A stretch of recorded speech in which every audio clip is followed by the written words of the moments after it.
This is the Fire These Times, and I'm your host, Ayoub.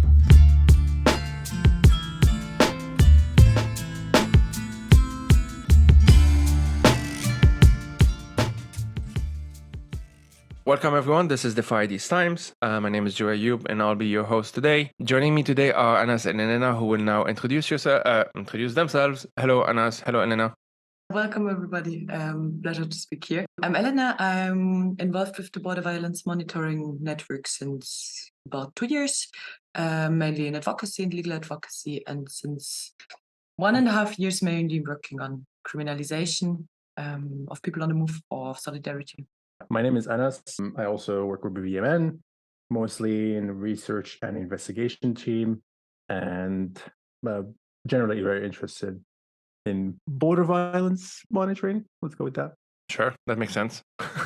Okay, so we have so much to talk about, and we'll try and get into them as much as we can. I guess the overarching theme is, border criminalization of migration, specifically through borders, through monitoring, through all of that stuff that we'll get into. To kind of start with the general, maybe before getting into the specifics, what is it about this topic that in your experience, like in your work, has sort of drawn you to it? And why is it important? Like, I'm keeping it very vague to start with. I have a background of social work with refugees and migrants. For me, I don't know, I think human rights are very important. I think also as people being in Europe, we have some, let's say, responsibility for what is actually happening around us. And for me, being engaged in this network is also part of showing what is actually happening at the outskirts of Europe or at the borders of Europe, because I believe a lot of people are actually not aware what is happening, what is going on. And yeah, kind of also seeing the bigger picture, not like just some single incidents, but making sure that understand this systematic practice that is related to bigger political contexts.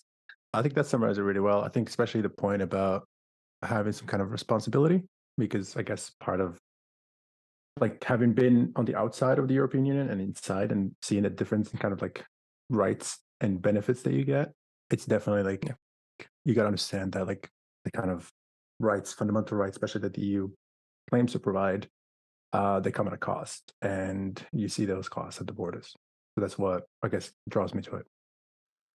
I mean, as soon as I asked the question, I also then I had an entire conversation in my head, but like the follow up in the sense is like, why is it something that in many ways we have to declare of what we care about, in the sense of like, well, human rights matter, as Elena said, like human rights are important to me, and I think it's a sign of where things are that at times this has to actually be said out loud, because there is obviously a grave contradiction, to put it very mildly, between sometimes some stated declarations, let's say from various officials. Ursula von der Leyen is going to be mentioned a number of times, I'm sure. More recently, I pay attention a bit to Italy. Obviously, the Meloni government has become even more explicit than the previous one, and which is already saying a lot. And and some folks who are maybe listeners from the UK or familiar with the UK would think of the Brexit stuff and Farage in front of that bus, like front of that panel, whatever it's called, banner, and all of that stuff. And yet, it kind of feels, and here I'm speaking from Switzerland, which, despite not being in the EU, voted about a year ago to happily send many millions of whatever the currency was that they decided to send, it probably euros, to pay Frontex, their border monitoring agency, I should say. Even though Switzerland, and this is the catchy bit, is not on the Mediterranean, but here you go. And not in the EU for that matter. And they've not even in the EU. Like, yeah, they voted, I think, 2 or 3 times not to join the EU, but they're very happy to maintain Fortress Europe, which is, I think, very telling. Okay, let's start with criminalization as a process. Why does it happen? Of migration, obviously. Why does it happen in your view? And what has been your experience with that huge problem that, as Elena mentioned in the beginning, is many people just don't know about it? There is this assumption, I should say, and I've had a number of episodes on this in the past as well, that most people in Europe, I think it's fair to say, when they do think about this topic at all, which may not be that common, assume that like there has to be some kind of procedure, a fair procedure. And I'm thinking here of like relatives of mine who are Italians and who are genuinely surprised / shocked when I mention some of the details. And I can even, I kind of feel in their reaction that there's a bit of a disbelief, like it can't be that serious or it cannot be that bad.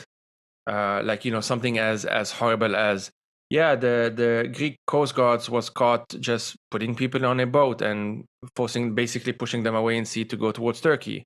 Like, oh, that can't be legal, right? It's like, no. And I mean, the law can change.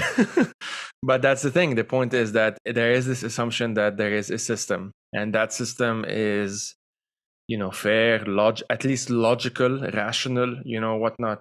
But what has your experience been of all of that? So I think, I mean, relating like to the broader picture, I think that this even links to the discussion about rights we had before. I think for me, criminalization of migration or civil society supporting migration is all linked to a bigger picture of migration politics in Europe and fortification of European borders, and a whole notion of how close should our borders be, and also a question of, what I think is important to understand in this overall context is that narrations such as security led to an increase in militarization of borders, and then as a side effect also like of, let's say, making migration a more a thing that is kind of a criminal offense. Then also doing the thing itself, like migrating, gets criminalized, but then also the people that support people on the move migrating, they are also getting criminalized. And I think this all has to be understood in a bigger picture. While then at the same time, I mean, the Border Violence Monitoring Network is in the end a network of a lot of grassroots organizations and people working against border violence. But what we realize in our work, in our day-to-day contact with people on the move, is that more and more people on the move are getting criminalized, while at the same time also we as a, let's say, support structure for these people in the needs they have once they arrive in Europe are also facing different forms of criminalization. May it be police investigations or rather more informal forms like ID checks of the police, holding our volunteers in police stations for 2 or 3 hours, which all have like severe consequences for the work we do and then also for the support structures we can give to people coming to us. Yeah, I mean, I think there's one point there that like I want to build on, and I'm not sure if it's going to be maybe going off in tangents, but like this, like every time you mentioned it, like this idea, like whenever you talk to people within Europe to be like, oh, this happened, they're like, oh, that can't be legal. Like this association with like things have to be legal, and this like the centrality of like the law in a sense, even though like nobody really understands the law. Like even like law changes, laws change all the time, and this focus on like, I don't know, like somebody explains to me like is legalism, right? This idea that like the law represents what's right, when in reality that's never like it's never the case. And maybe like for me it's a lot easier to challenge that idea because like I'm coming from a place where like most of the time people don't follow the law, like but yeah, just be like, oh, like yeah, the common conversation you'd have is that these people who maybe cross borders have committed a crime. Yes, I think in most like laws, it's not even a crime. It's considered like a misdemeanor, so it's like not that big of a deal. It's like maybe jaywalking, but and therefore that they need to be treated as illegals. What does that even mean, right? What does a person being illegal? And this is where like the part is going to go off in a tangent, so I don't want to maybe go there. But this focus on like, oh, therefore, if it's illegal, then they must have done something wrong. When in reality, like all of us are maybe breaking the law all the time, but for some reason, for this category of people who are gonna move regardless, like people are gonna migrate, like they do all the time. You can put as high of a wall as you want; it's gonna happen no matter what. Like this is like one of the principles I start with is like this is gonna happen. It's gonna happen more going forward with climate change and all that stuff. And unlike Europe is for some reason, or the EU, I guess, is focused on this idea of like, no. We have to stop this. There must be something to be done about it. And I think it happened in 2015, and like maybe there's like a bit of trauma that people have to go through. That like I genuinely believe like that people in maybe in the higher ranks of the EU are actually like terrified of another so-called refugee crisis 2015 happening, and they know it's going to happen, like it has to. And you can see that maybe in the conversations about like when Kabul fell, and you had this conversation about like, you know, we're going to have waves of people come from Afghanistan now. It didn't happen, right? Like Greece was actually like pushing that, being like, oh, we need more money because it's going to start coming now. It didn't happen. Most people just stopped in Iran. Some of them went all over Turkey, and that's about it. But yeah, it's always like this, oh, when is it going to happen next? Which kind of like, maybe we're going to talk to it later, like this idea of like why we need to start involving technology in this. It comes from this idea of like being terrified of scale, like the scale of the next wave, again, quote unquote wave. But yeah, like this kind of focus on like, oh, we have to, this can't be possible because it has to be illegal. Well, you know, like police do stuff all the time, and I don't, maybe look at France a little bit, what's happening now, but people are realizing like, you know, police sometimes just weird shit. You can't really just assume that that's like the right thing to do. Okay, so there's a number of things I think we can take in two different directions, but that are definitely related. One is what I think I would describe. I mean, I'm not coining this, but I would describe like as a siege mentality. The whole fortress thing, again, Fortress Europe as a metaphor. I saw a cartoon, like a caricature, like I think a couple of days ago, which is like describing Europe's climate mitigation plan as building a wall. Basically, that's the climate mitigation plan. And you know, this, I do cultural studies, so I just watch a bunch of shit and I talk about them. And one of them, you know, Attack on Titan and a bunch of different, whether it's anime, whether it's cartoons, whether it's series, whether it's movies, whatnot, have that metaphor, have that trope, you might say, have that imagery that the enemy is always from the outside. Sometimes it is from the inside, and this is when you get conspiracy theories and all of that stuff, and they tend to actually merge with one another. We see this as a relevant side note with like the far right often has this conspiracy theory that it's like George Soros, for example, doing whatever. So he's the enemy from within, of course, because he's Jewish. Then there's the whole anti-Semitism aspect of the far right, which is recurring. But he's doing this because he wants all of those foreign nationals to come in here, do whatever they do. And basically that idea is that the enemy has to be both from within and from without. And so it's almost like you're under siege. If you adopt that kind of mentality, you're under siege at all times. And in theory, anyone is suspect. Now, of course, it's much easier to focus on those that are already racialized, those that are already in precarious conditions. Those folks tend to be looking like me in the global south, you know, maybe have had some experience coming to Europe before, but not necessarily, or at least have some relatives. That's something a lot of folks don't understand, that a lot of the people who come to Europe or who try to come to Europe often have some idea of, or some expectation at the very least, of what they'll find. Of course, they often get, unfortunately, surprised to not find that. So the first aspect is that the whole siege mentality, Fortress Europe. 3 years ago, I had penned this piece called "Why Fortress Europe and the European Union cannot coexist." Sorry. And the idea is that there was this, I forgot his name, I think it's Belgian, Guy something, something I remember, MEP, saying something along the lines of like, we must protect our external borders in order to make sure that the internal borders are open. And that's a fascinating argument, because the internal borders are between Europeans, between European states, and the external borders are not, by that definition, I mean. And so there's something bizarre about that argument, which we can dig into. But anyway, second aspect is the tech aspect, right? The fact that at the end of the day, we know this from even like during the Snowden leaks and the NSA and all of that shit, that a lot of the big data that, for example, surveillance companies or departments and within governments gather, they don't always know what to do with it because there's just so much of it. And at some point, and now this is where we get into the AI stuff, a lot of it is being hyped up. But because it is being hyped up, a lot of the consequences are going to be quite bad. In the sense that, or can be quite bad, in the sense that a lot of organizations, and this is across multiple sectors, from government to private sector to whatnot, are increasingly, and they're saying so, going to be using AI to sift through all of that data, because humans don't have the time to do that and don't have the capacity to do that.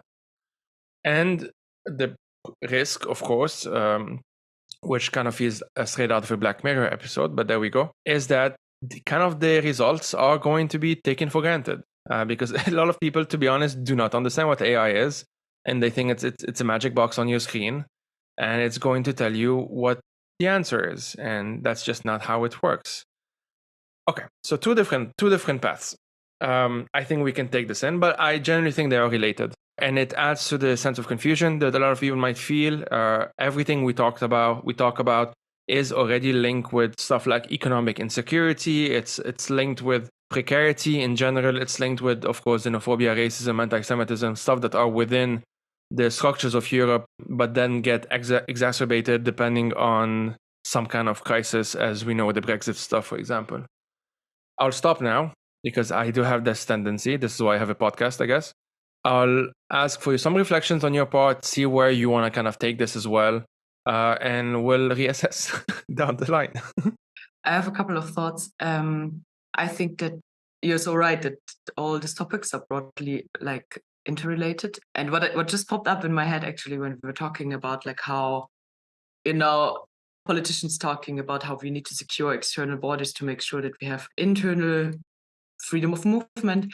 I feel this also I feel the narration also often relates to like rights and protection of rights. Like I feel, for example, that interesting example when talking about criminalization is that while the European Union has a lot of programs to support human rights activists outside the EU, they don't have any support program that really supports human rights activists that are criminalized within the EU, which we can see more and more within the migration context. And I think this is in a way so contradictory how we can say, okay, there's human rights within the EU, so we don't need to protect anybody because everything will be fine anyway. While then at the same time, in reality, we see that, I don't know, recently one of our member organizations had to dissolve. A couple of people involved in the network are actually facing police investigations for holding up the human rights of people on the move. So I think there's a huge contradiction already. While you guys were talking, I remember this. It's like maybe a VP in the EU who said like something about like inside we have paradise and outside it's the jungle, and it's the role of the EU to go outside and like to cultivate the people out there. And yeah, I never thought about it that way, but like it's true. Like you never hear of people saying like we need to protect because we have the human rights inside the EU and outside we don't. And maybe there was a time maybe when the EU was willing to maybe expand and include more and more people, but that seems to have stopped. So now it's just like, oh, let's build a fence around this and like keep it because I don't know how long it's gonna last. Is that the mindset? Like I genuinely don't know, because that idea of like, I don't know what the climate called, what is it called, Joey? Mitigation, climate mitigation. Yeah. Mitigation. So like, is this idea like, are they gonna put a fence around the sky as well? Like, how is the CO2 gonna like, how are you gonna stop it? Like, that's the part like I don't get. Like, where is this going? But it's not rational. It's not rational. It's not there. I mean, if it was rational, it wouldn't be a nation state framework. It could kind of be, because climate change just doesn't give a shit. Like that's just not how the world works. Geology and oceans and whatnot, the lines on the sand, so to speak, that we kind of draw on them, that doesn't matter. And we know this. I mean, that's why there is some recognition within the international community, quote unquote, that, well, clearly global warming has to be done on a global scale. It has to be tackled on a global scale.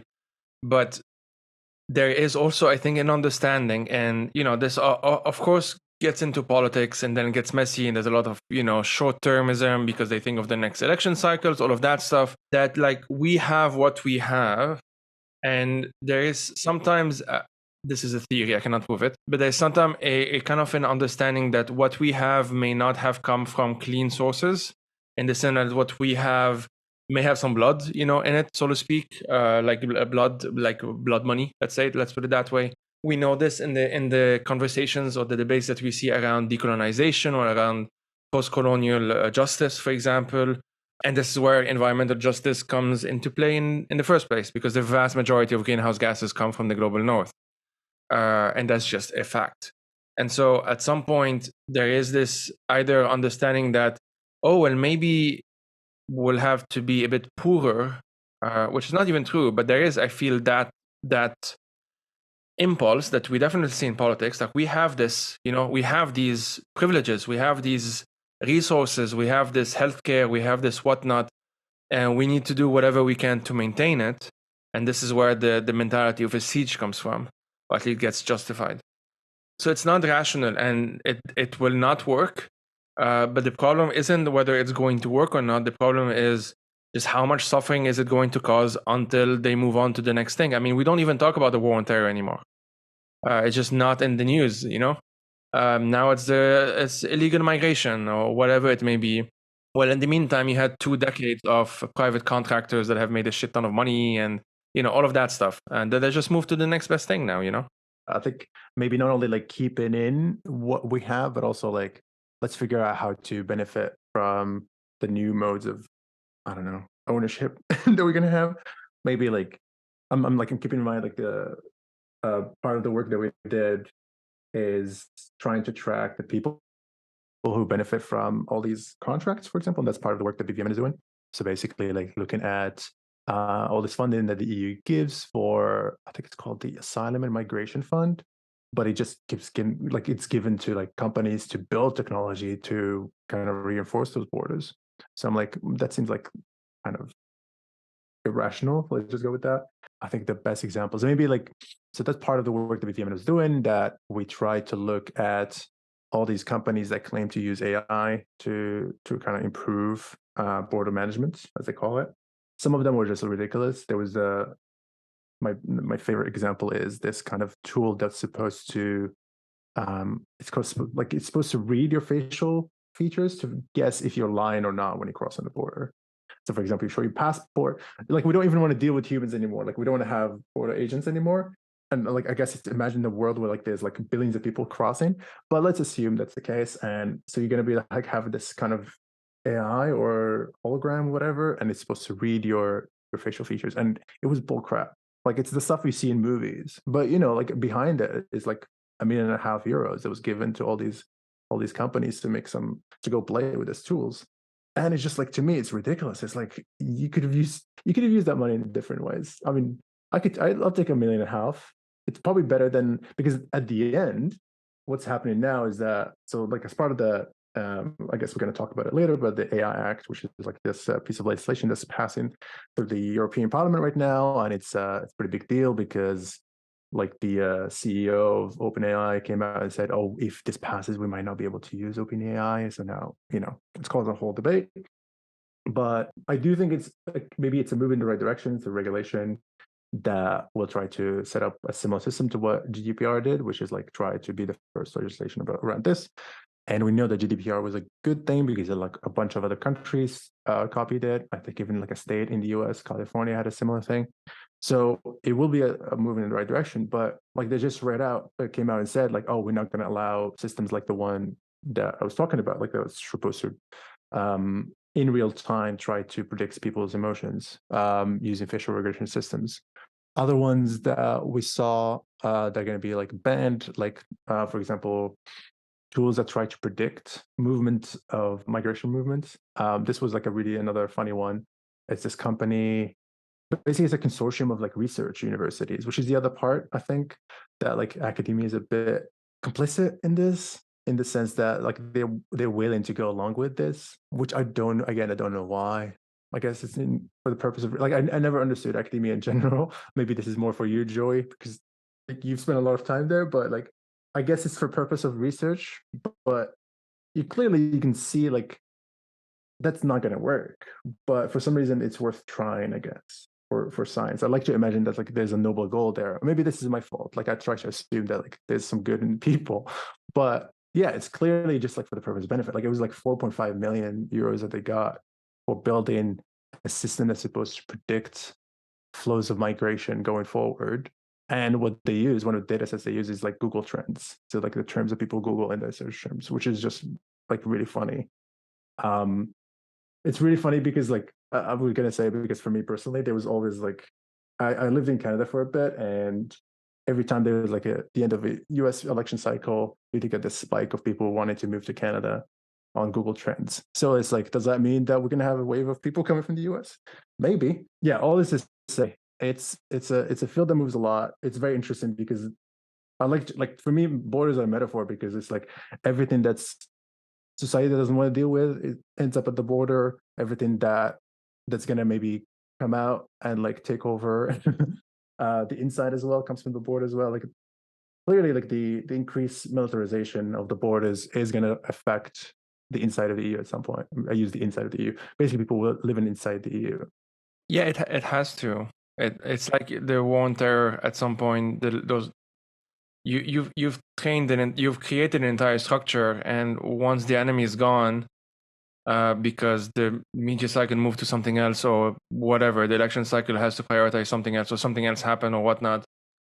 Well, you still have to use that structure because now there are some people that have that as their job. And this is the problem with the research, just as a quick thing. So the thing about academic research is that you can do your research and you can reach certain conclusions, assuming that you have the freedom to do so and the resources and whatnot to do so.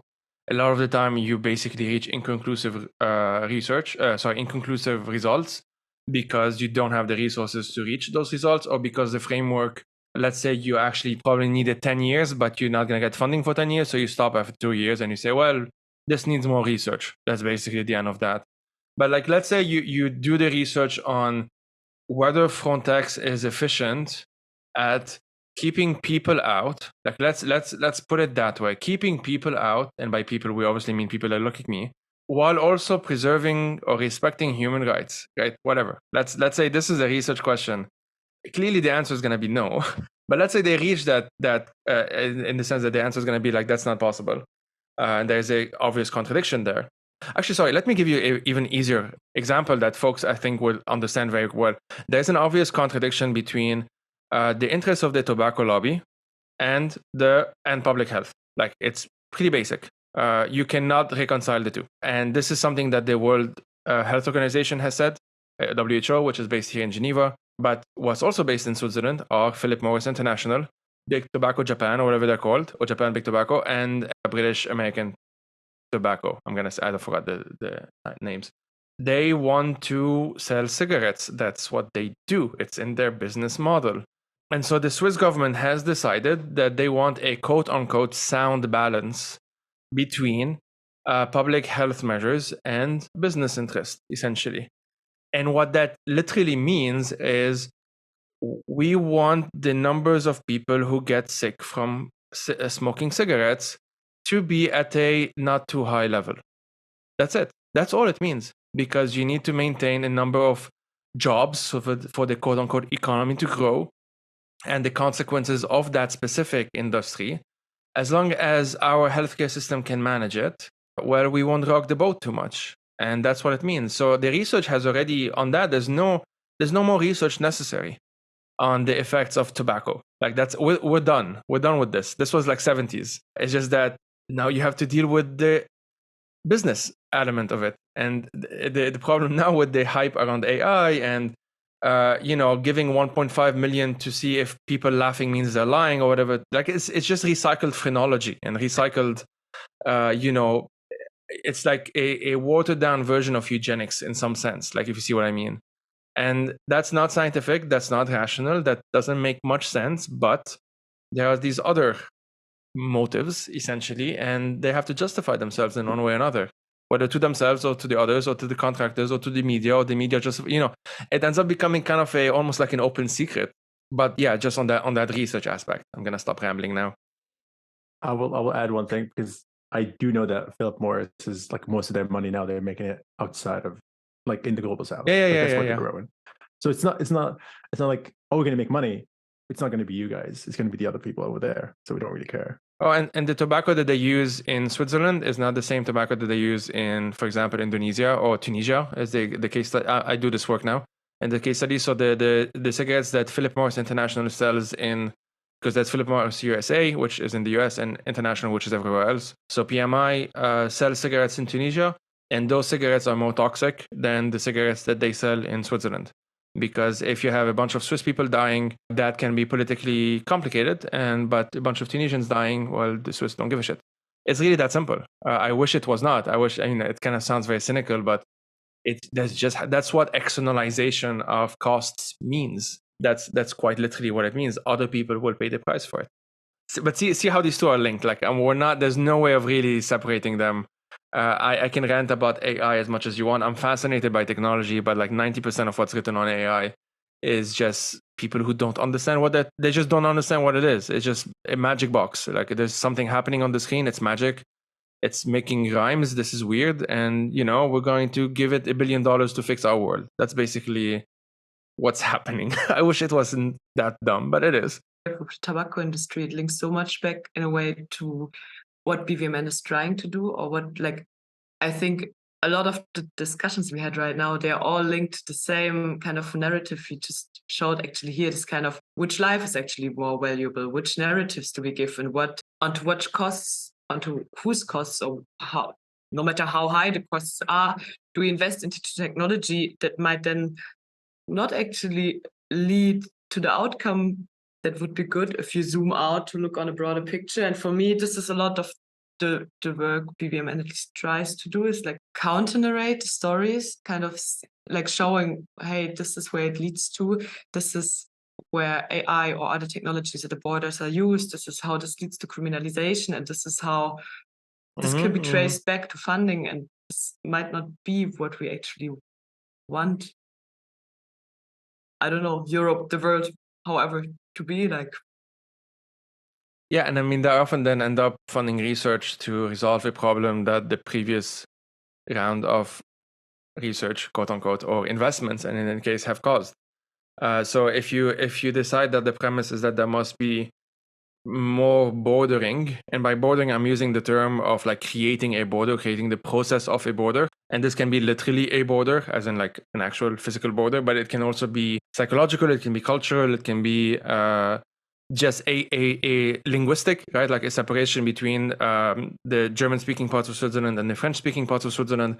There is no actual border there because there are like cantons that speak both, for example. But there is this bordering process that kind of gets institutionalized. Like, oh, they are there, we are here, they are there, etc. Same for Belgium, same for other places where this happens. But if the premise is that we need more bordering, then you're going to find ways, like if that's your answer, you're going to find ways to frame the question in a way that justifies the answer. Because otherwise you have to re-question the answer. And for you, especially if you're like a politician, you're not the researcher here. Your goal is not to find the objective answer or the best answer or like the best solution or whatnot. Your goal is to take in 100 different factors, supposedly, and go with whatever you think is best for you or your party or your whatever.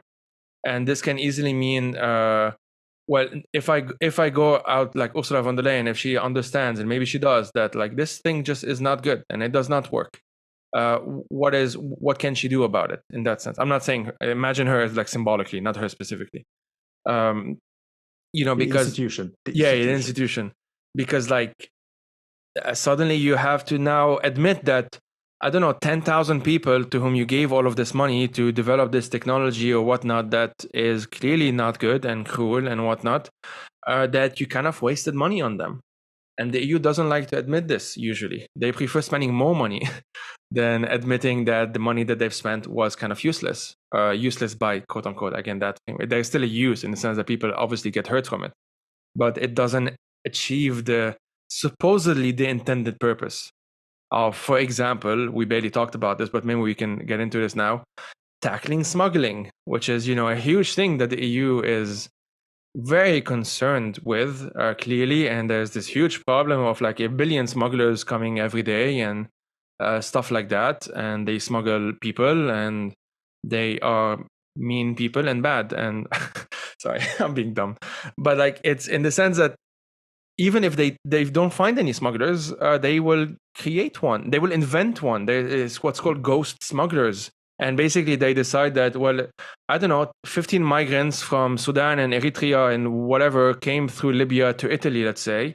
two of them look suspicious. One of the examples, I think that, and as you mentioned in that document we're preparing before coming here, is like the Italians decided that this person seems suspicious because he was laughing weirdly, and so they decided, oh, it's probably him, and that's it. That's that AI and all of the billions of whatnot that they're going to spend. It comes down to one police officer kind of having a gut feeling that this dude looks suspicious. And that's what it's going to come down to in the end. And I don't know if that's better or worse than what they will probably externalize even more once they decide, well, AI is going to make that decision for us. Yeah, I want to jump on that because like that I just found out about that piece. So basically, this is referring to the case. I think it's a really famous case in Italy where it like involved some Libyan footballers as well because they were convicted as well. And basically, like you can maybe this is a really good thread to have because like every single institution that we talked about today is actually involved in this. So I think there was the Italian police basically came in. There were actually some people had died on the boat, so they had to get the bodies out. So they got Frontex ship to come in to help, and then Frontex started like interviewing people, which just the EU data protection officer today last week came out and saying that actually that practice might be against Frontex's own laws or regulation. The practice of interviewing basically people just arrive on boats and forcing them to tell us like who smuggled you here when sometimes there's nobody because they collect personal data and maybe they're using it for different purposes. So they use this database for it. It's called Pedra, and then they pass that information to Europol. That part is potentially against Frontex's own regulation. And that involves basically like two institutions already that we mentioned. And then they use this system behind, which is like an AI that's supposed to guess who the person who did it. In this case, that whole thing went all the way to the court. And then you just see like people break in, people who are, being rationalized, criminalized, breaking in front of the judge, crying and be like, I didn't sign this, like a witness statement saying that I saw this person driving the boat. I didn't say this. I wasn't there. Or like, like they went through trauma as well. Yeah. I don't know, like the whole thing, I just read it and I was like, is this like the kind of EU they want? Because like, honestly, I don't want this EU. I don't know what the other alternative is, but this one is not good. Yeah. And oh yeah, sorry. And the last bit was that people were offered like temporary legal status in the country because for most people, like they have to go through the process of applying for asylum, and in exchange for like giving false information or false testimony, allegedly false. Let's go there because again, we're talking about like I don't want to be sued by Frontex today. I just wanted to add, like, I mean, you're talking about the different kind of authorities that are involved in the process or the different actors. I just wanted to say again, linking back to what I said before, that I think what we often forget, or what EU policymakers often forget, is what consequences these kind of laws and their enforcement might actually have. And I think what we see in Greece now, for example, is that every single boat that arrives, 2 people are randomly picked to be the alleged smugglers. And it might just be that they were the ones sitting closest to the engine of the boat, and this leads to absurd prison sentences of the people, often like being new to the country, having no lawyers, having no contacts to reach out for support to. While we see now, like we're talking here about prison sentences of like 300 years, 1,000 years, like absurd sentences, while at the same time in Greece, for example, at the moment there's like within the prisons, there's more than 60 or about 60% of foreigners actually, which is mainly linked to people being charged for allegedly smuggling. Just very random charges. I think what is like crazy about this, and what I think is so important is when we talk about these narratives, is that oftentimes the consequences are not known. They're not spread, let's say. And I think this also leads very, very much back to what you said, Joey, in the very beginning about your relatives being shocked about what this actually means in practice. And I think this also links to the example Anna just gave about like, what does this mean in court, and not reflecting on backgrounds people have. I will add actually, like since we've been talking about what seems like very dystopian systems so far, like maybe the call to action, like maybe this is like me trying to be a bit more optimistic, is that like this idea of like the war on smuggling, on quote unquote, is like basically like, and I just found out about this recently, I think it was a thread from Lorenzo D'Agostino, who talks about like the reason why we're here about this now, and like is because it's a narrative that's being pushed and it's being challenged as well by journalists. And maybe my call to action to people who are listening is that like I understand that this is like hard topics to listen to, but I'm giving you the benefit of the doubt, and because you're listening to this really cool podcast, I think you're capable of absorbing this information. That like 2015, like everybody feels that 2015 happened. It's in the past now. It's been 8 years, but 2015 was not that special. Like 2015 was just like the number maybe was different, but it like all these practices have existed before 2015 and have continued since. And my call to action is just to be like continue to be informed about this stuff.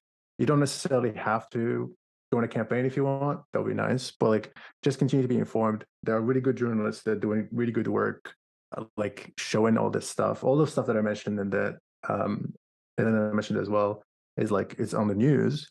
You're probably not hearing about it because the stuff happened over the past 3 years. We had the pandemic, we had other stuff, but staying engaged while it can be hard is helpful because it allows to see like it creates all these connections that we've been talking about and makes you understand that like maybe while the people are not actually like don't assume malice, but it's probably just incompetence.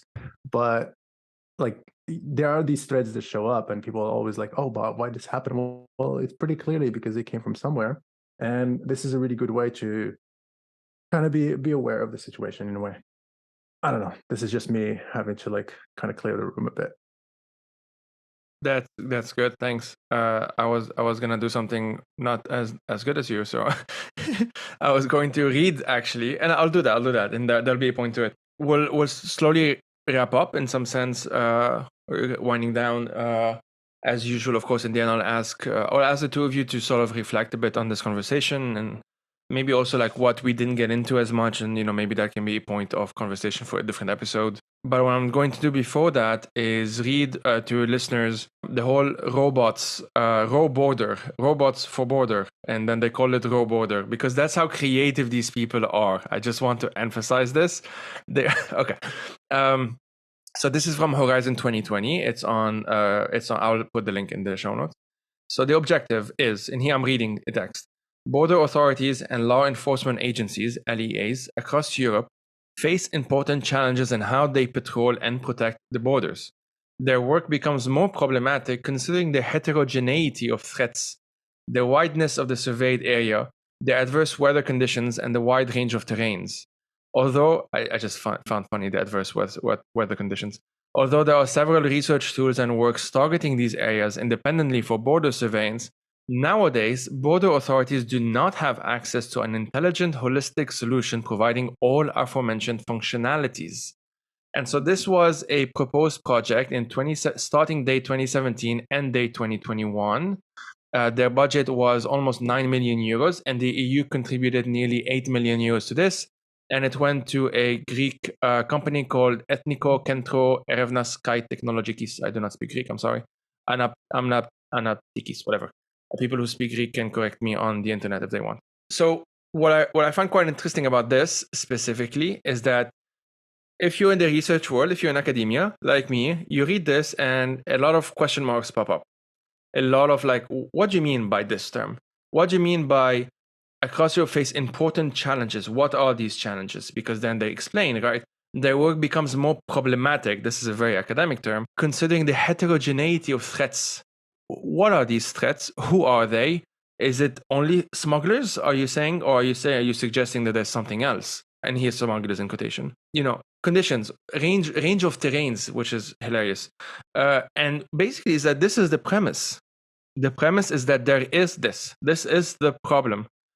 You cannot question that premise in the abstract when you're applying for funding, or at the very least, what ideally should be is that there should be a bunch of people within the EU infrastructure being able to put question marks on those applications, because those guys just got 8 million euros, just like that.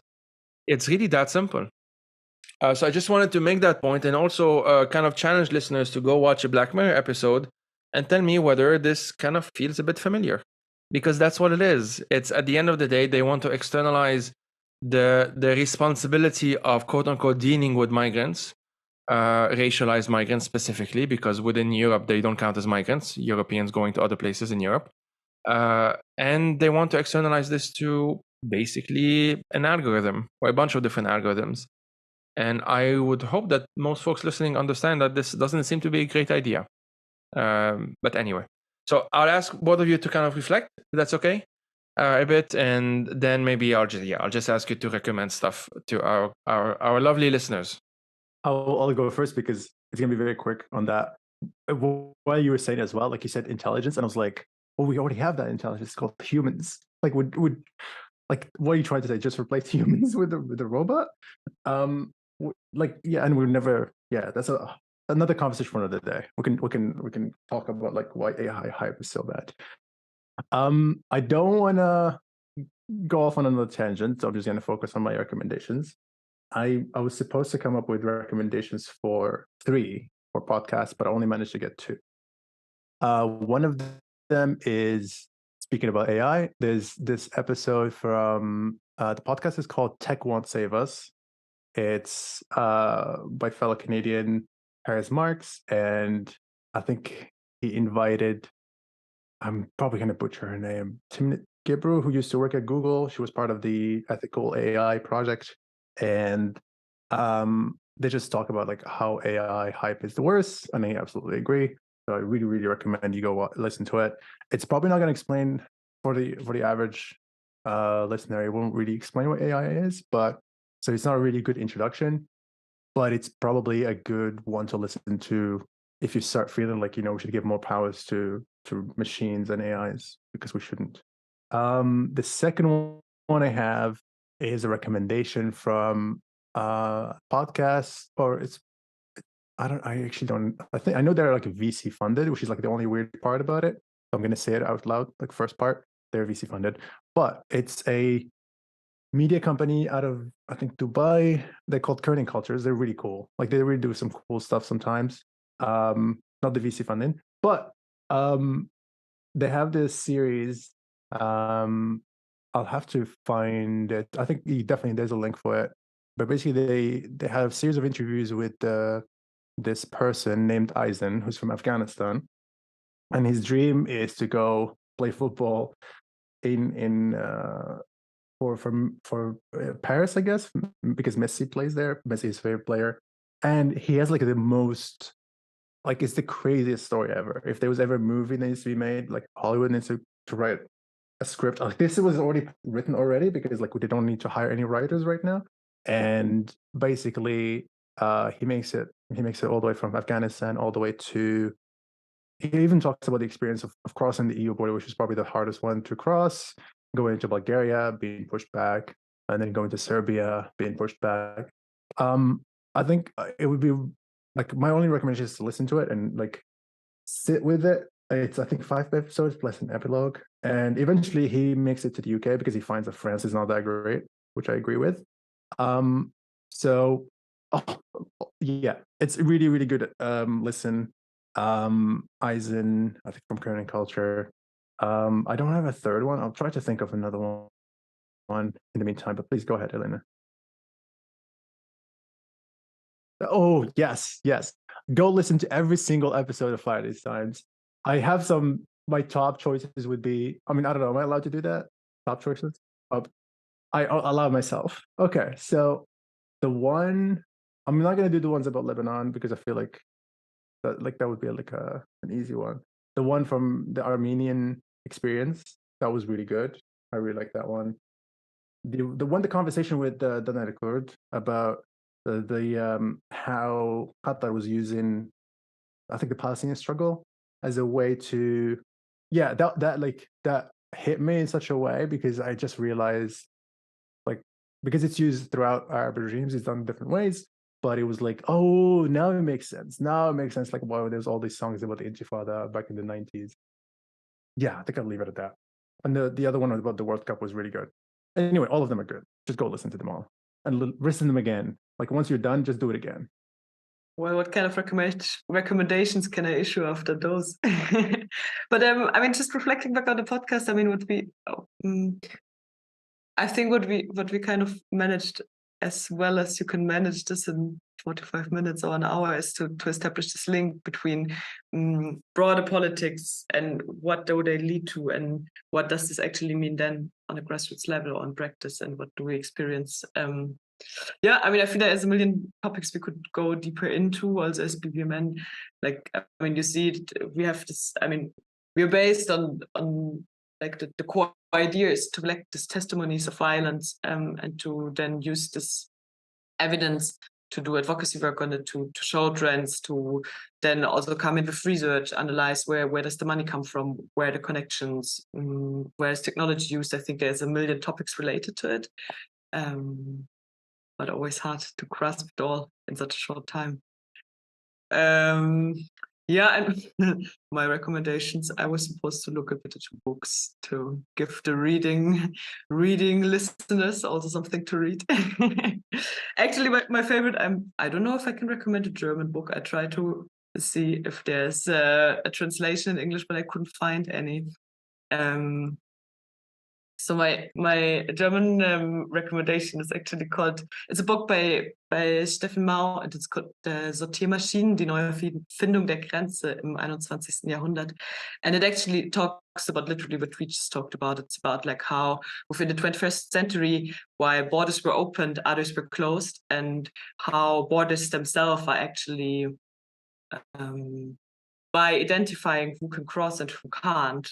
While on one side we have a globalized world, then on the other side, borders are also like a fence, or can be like a fence, sorting between or differentiating between people that are allowed to pass and that are not allowed to pass, and talking about how while the story is always narrated in a way that we're a globalized world where you can travel everywhere, at the same time, actually this led to borders being far more closed than they ever were in history. So yeah, really like this book and really summarizes a lot of the discussions we had here. Another book I had was actually, it's called Border, A Journey to the Edge of Europe by Kapka Kasobova. It's a Bulgarian author, and she grew up in Bulgaria and travels back to this border area between Turkey, Greece, and Bulgaria, talking about how this was always an, let's say, tense border, and how kind of past political conflicts and migration movements in this area are linked to fortification of the border now, and how this is all linked to.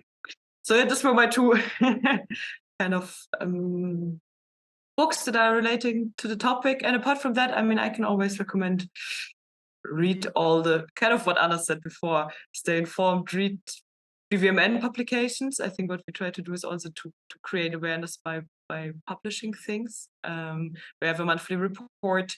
We have a black book of pushbacks where actually all the testimonies are published, giving a lot of background information and like introductory chapters into countries, into what's actually happening at the borders, what kind of trends can we see. There's also something on AI there, and on criminalization.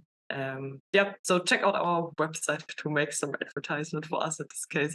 There's also a database, a lot of cool things.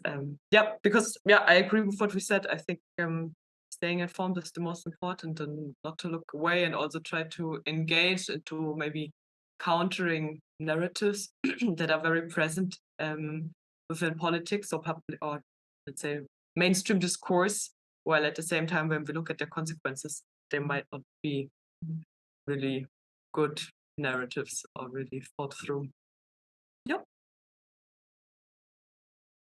Thanks for that. I mean, so the links that we'll mention, the books and whatnot, I'll put those in the show notes. I'll add a few as well related to migration that I think are important. Sally Hayden's book, which was published a couple of years ago, comes to mind. I interviewed her as well in 2022. It's called My Fourth Time We Drowned, and on the so-called migrant crisis in Europe. And it features just so many testimonies. Another one is Ciao Usman, The Hidden Exploitation of Italy's Migrant Workers by Hyao Hong Pai. It's a phenomenal book, and it makes me really pissed off at Italy, which I do this 24/7, so that's a good thing. Okay, well, thanks a lot for doing this, guys. As I said, everything that we've mentioned, as far as I can remember it while editing, I'll put those in the show notes.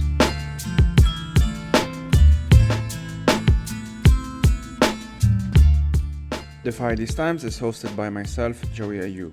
I am also its producer, researcher, writer, and sound editor.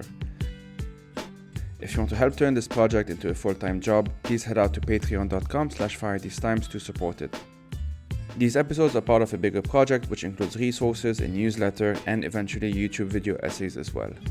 As always, thank you for listening and take care.